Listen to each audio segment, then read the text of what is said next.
அல்லாஹ் ரப்புல் ஆலமீன் அவனை பற்றி சொல்கிறான். சூரத்துல் கஹஃபுடைய 109வது வசனத்தில், குல் லவ் கானல் பஹ்ரு மிதாதல் லிகலிமாத்தி ரப்பி லனஃபிதல் பஹ்ரு قبل أن تنفذ كلمات ربي ولو جئنا بمثله مددا. இந்த பூமியில் உள்ள கடலை மையாக ஆக்கி, சுப்ஹானல்லாஹ், கடல் எவ்வளவு நீளமானது, எவ்வளவு கீழே ஆழமாக செல்லக்கூடியது. யார் அறிந்தவர்கள் அதனுடைய ஆழத்தை? அல்லாஹ்வை தவிர. அவ்வளவு ஆழமான நீளமான அந்த கடல் முழுவதையும் மையாக ஆக்கி அல்லாஹுடைய கலிமாவை, அல்லாஹுடைய வார்த்தைகளை, அல்லாஹுடைய இல்மின் மகத்துவத்தை, அல்லாஹுடைய ஞானத்தின் மகத்துவத்தை எழுத ஆரம்பித்தால் கடல்களுடைய மை அனைத்தும் தீர்ந்துவிடும். قبل أن تنفذ كلمات ربي, என் ரப்புடைய வார்த்தைகளை எழுதி முடிப்பதற்கு முன்னால் ولو جئنا بمثله مددا, இன்னும் அதிகமாக கடல்களை கொண்டு வந்தாலும் அல்லாஹுடைய வார்த்தைகளை, அல்லாஹுடைய இல்மை, அல்லாஹுடைய அறிவை, அல்லாஹுடைய ஞானத்தை, அல்லாஹுடைய அந்த மகத்துவத்தை எழுதி முடிக்க முடியாது என்று குர்ஆன் சொல்லுகிறது. அல்லாஹுல் அதீம், அல்லாஹ் அவ்வளவு மகத்துவம் மிக்கவன். குர்ஆனுடைய சில வசனங்கள் அதை நமக்கு விளக்குகிறது. அல்லாஹுடைய தூதர் ஸல்லல்லாஹு அலைஹி வஸல்லம் அவர்களுடைய வாழ்வில் நடந்த ஒரு நிகழ்வை கவனியுங்கள். ஆயிஷா ரலியல்லாஹு அன்ஹா அவர்கள் கூறுகிறார்கள், ஒரு நபித்தோழர் கேட்கிறார், என் தாயே, அல்லாஹுடைய தூதரோடு ஆச்சரியப்படக்கூடிய நிகழ்வு ஏதாவது நடந்ததா, அதை எனக்கு சொல்லுங்கள் என்று. ஆயிஷா ரலியல்லாஹு அன்ஹா சொன்னார்கள், அப்படியா என்று கூறி அமைதியாக இருந்து சில நேரம் கழித்ததற்கு பிறகு சொன்னார்கள், தோழரே, அல்லாஹுடைய தூதருடைய வாழ்வில் நடந்த ஒரு நிகழ்வை சொல்லவா? ஒரு இரவு சொன்னார்கள், ஆயிஷா, என்னை விடு, நான் அல்லாஹ்வை வணங்கப் போகிறேன் என்று. அப்போது நான் சொன்னேன், அல்லாஹுடைய தூதரே, உங்களையும் நேசிக்கிறேன், உங்களுக்கு மகிழ்வு தரக்கூடியதையும் நான் நேசிக்கிறேன்.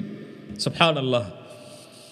அல்லாஹுடைய தூதர் ஸல்லல்லாஹு அலைஹி வஸல்லம் எழுந்து தொழ ஆரம்பித்தார்கள். அவர்கள் அழ ஆரம்பித்தார்கள். ரசூல் அழுகிறார்கள். எதற்காக அந்த அழுகை தெரியுமா? கவனியுங்கள் பின்னால். ரசூல் அழுகிறார்கள். சுப்ஹானல்லாஹ். அவர்களுடைய நெஞ்சு பகுதி முழுவதும் நனைந்து விடுகிறது. அவர்கள் ருக்கு செய்கிறார்கள், அவர்கள் உட்காருகிறார்கள், அவர்களுடைய தாடி அனைத்தும் நனைந்து விடுகிறது. அவர்கள் மீண்டும் மீண்டும் அழுகிறார்கள். அவர் நிற்கின்ற இடமெல்லாம் நனைந்து விடுகிறது. அல்லாஹுடைய தூதருடைய அழுகையால் அந்த சபையே நிரம்புகிறது. சுப்ஹானல்லாஹ். அப்போது காலை வந்துவிட்டது. காலை பிலால் அவர்கள் ரலியல்லாஹு அன்ஹு, அதானை கூற வரக்கூடிய பிலால் வரும் வரை அல்லாஹ்வுடைய தூதர் அழுது கொண்டே இருக்கிறார்கள். பிலால் வருகிறார், ரசூலுடைய அழுகையை பார்க்கிறார். அந்த நேசரிடத்திலே கேட்டார், யா ரசூல் அல்லாஹ், உங்களுடைய முன்பின் பாவங்கள் எல்லாம் மன்னிக்கப்பட்டு விட்டதே, நீங்கள் ஏன் அழுகிறீர்கள் என்று. பிலாலை பார்த்து சொன்னார்கள், பிலால், அல்லாவிற்கு நன்றியுள்ள அடியானாக நான் இருக்க வேண்டாமா என்று கூறிவிட்டு சொன்னார்கள், பிலாலே, இந்த இரவு ஒரு வசனம் இறக்கப்பட்டது, வைலுன் லிமன் கரஅஹா வலம் யதஃபக்கர் ஃபீஹா. யார் அதை ஓதி சிந்திக்கவில்லையோ அவர் மீது நாசம் உண்டாகும். பிலாலே, அல்லாஹுடைய ரசூல் அழுதது இந்த வசனத்தை குறித்துதான். இந்த வசனம் அல்லாஹ் சொல்கிறான், சூரா ஆல் இம்ரானுடைய 190வது வசனம், இன்ன ஃபீ ஹல்கிஸ் ஸமாவாதி வல் அர்த் வக்திலாஃபில் லைலி வன் நஹார் லஆயாத்தில் லிஉலில் அல்பாப்.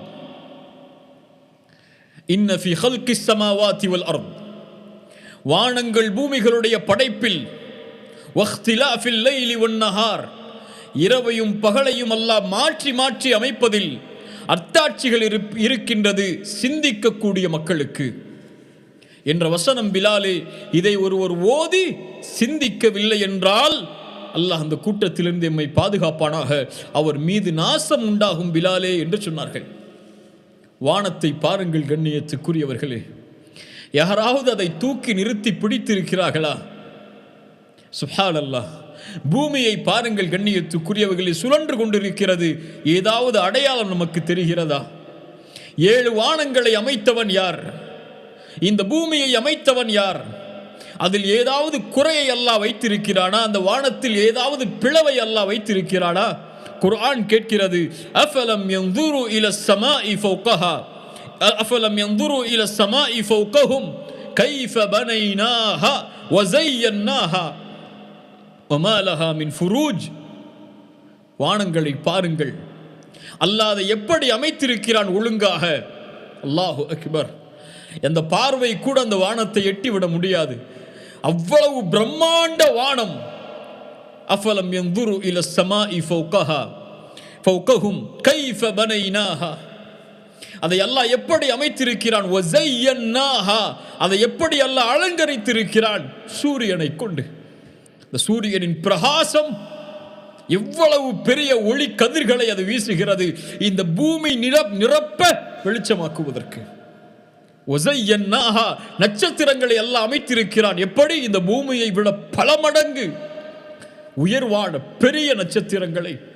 வஸையன்னாஹா, சந்திரனை எல்லாம் அமைத்திருக்கிறான். அல்லாஹு அக்பர். அதனுடைய அழகை யார் விவரிக்க முடியும்? வமா லஹா மின் ஃபுரூஜ். அதில் ஏதாவது பிளவு இருக்கிறதா? அல்லாஹ் அதில் எதையாவது குறையாக வைத்திருக்கிறாளா? மா தரா ஃபீ ஹல்கிர் ரஹ்மானி மின் தஃபாஊத் ஃபர்ஜிஇல் பஸர் ஹல் தரா மின் ஃபுதூர். எத்தனை முறை வேண்டுமானாலும் திரும்ப திரும்ப பாருங்கள், அதில் ஏதாவது குறை இருக்கிறதா? அதில் ஏதாவது பிளவு இருக்கிறதா? எவ்வளவு பிரம்மாண்ட அமைப்பு அல்லாஹ்வுடைய படைப்பு. அல்லாஹு அக்பர். வானம், பூமி, கடல், மலைகள். அல்லாஹு அக்பர்.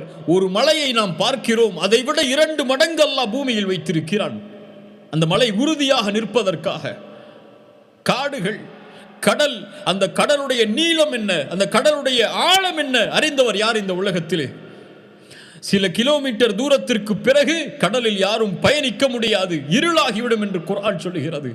அதில் எத்தனை கோடி படைப்பினங்கள், எத்தனை கோடி மீனினங்கள். அல்லாஹு அக்பர். அல்லாஹ்வுடைய படைப்பின் மகத்துவம், அவன் படைத்த மலக்குகளுடைய மகத்துவம், அவன் படைத்த மனிதர்களுடைய அமைப்பின் மகத்துவம். இந்த உடலில் உள்ள உறுப்புகள், அது ஓடக்கூடிய நரம்புகள், அதில் ஓடக்கூடிய அணுக்கள், இரத்த ஓட்ட நாளங்கள். அல்லாஹு அக்பர்.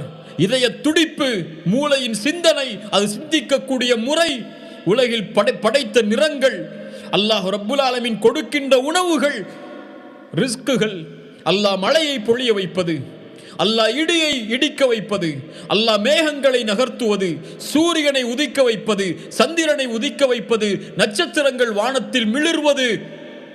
இப்படி எந்த அல்லாஹ்வுடைய படைப்பில் குறைவு இருக்கிறது? அந்த இறைவனுடைய படைப்பில் யார் குறையை சொல்ல முடியும்?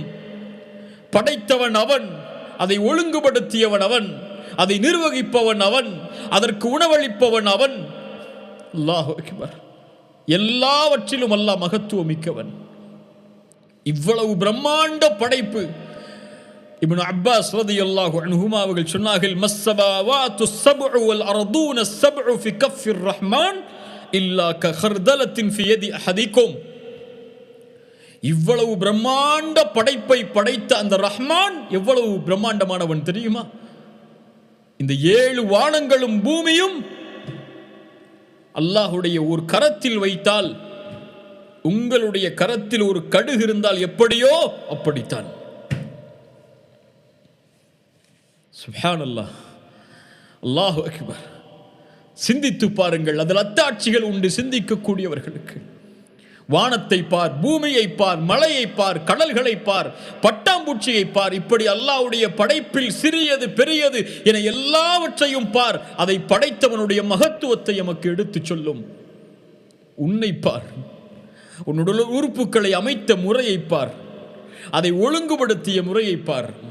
இதயம் துடிப்பதற்கு உன் இரத்தத்தில் எத்தனை நாளங்கள் ஓடுகிறது என்பதை பார். நீ நாவை அசைப்பதற்கு எத்தனை உறுப்புகள் தேவை என்று பார். அல்லாஹ் அக்பர். இப்படி பேசிக்கொண்டே போகலாம். கடல்கள் தீர்ந்துவிடும், கடல்கள் தீர்ந்துவிடும். எத்துணை கடல்களை கொண்டு வந்தாலும் சரி, பூமி முழுக்க பேனாவாக மாற்றினாலும் சரி, அல்லாஹ்வுடைய வார்த்தைகளை எழுதி முடிக்க முடியாது.